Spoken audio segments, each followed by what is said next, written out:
Welcome back to Tightwad Workshop. A few weeks ago I was walking along my street and saw this pallet outside a neighbour's house. I very much liked the sign that he'd put on it, so it followed me home and I kept it. Let's lift it up onto the trestles to make it easier to dismantle. I'll use this wood block and a hammer to remove the slats. What the? That's not normal. I better do another one to make sure it wasn't a fluke. It'd be nice if all pallets were that easy to dismantle. Once all the slats are removed, we need to separate the long boards.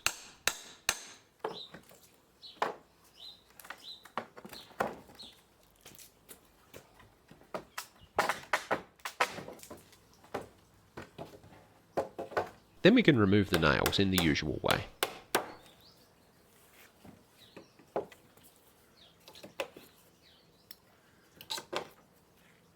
Now we can lay out the slats and see what we have to work with.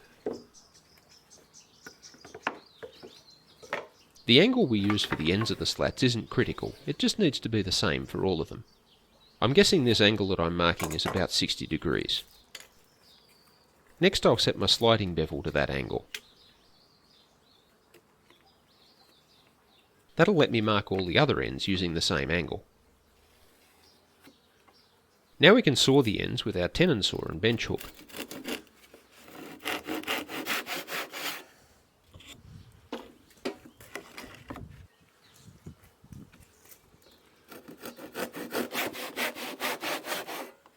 So that's the top branch of our tree.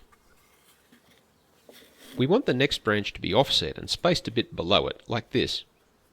We can do this by making the top of the second branch about 25mm or 1 inch narrower than the branch above it.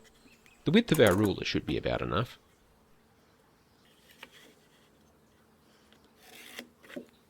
Once we've got all the branches cut, we'll need a tree trunk.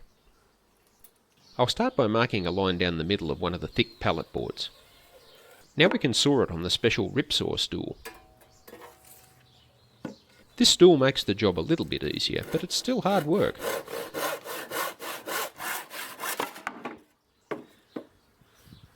Now I'll use a plane to remove those saw marks from the wood. Next we need to mark and cut the top of the trunk at an angle. I'll do this by marking a line across the trunk, then use the top branch as a template.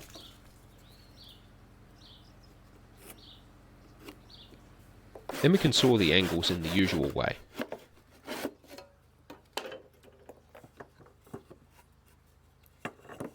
Now we can cut the base parts to length. The base is made of these two pieces.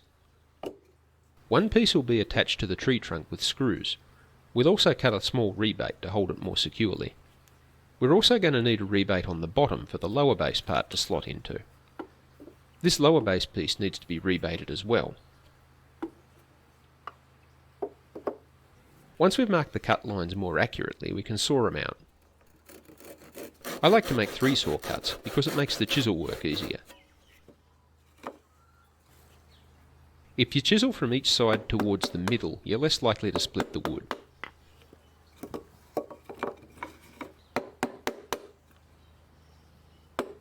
I'll finish off with some slicing cuts from the chisel.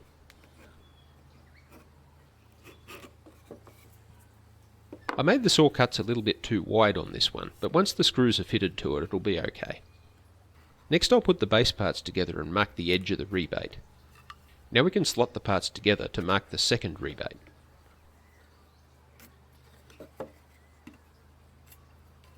I'll use the square to join the lines. I'll also use the square to measure the rebate depth. Then I can transfer that mark to the lower baseboard.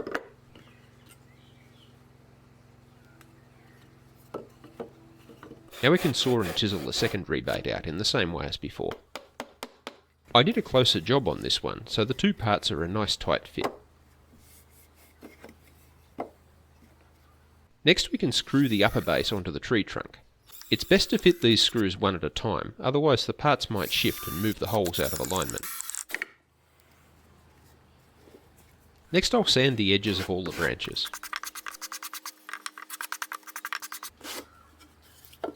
Now we can mark the location for the top branch and nail it in place.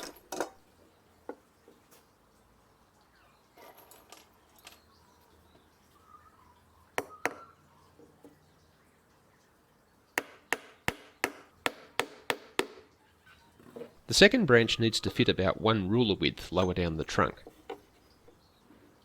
I'll mark a line with the square first, otherwise it might become crooked.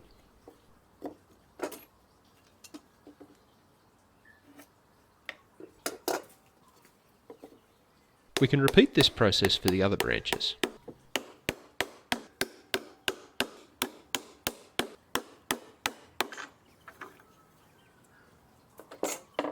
So now our tree is ready to stand upright. Don't use glue in the base joint, that way you can dismantle the base to make the tree easier to pack away.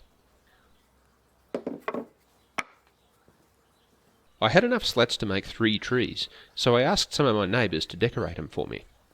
Jodie used a nice wood stain and added advent calendar bags for decorations. Her husband Dave painted his tree white with triangular decorations and drilled holes in its branches to fit flashing lights. Pip and her son Eddie painted their tree a festive green and gold and used a string of colourful decorations. Happy Christmas everyone, and please link a picture in the comments if you make one of these trees for yourself. Tightwad Workshop is filmed in front of a live studio audience. I said Tightwad Workshop is filmed in front of a live studio audience.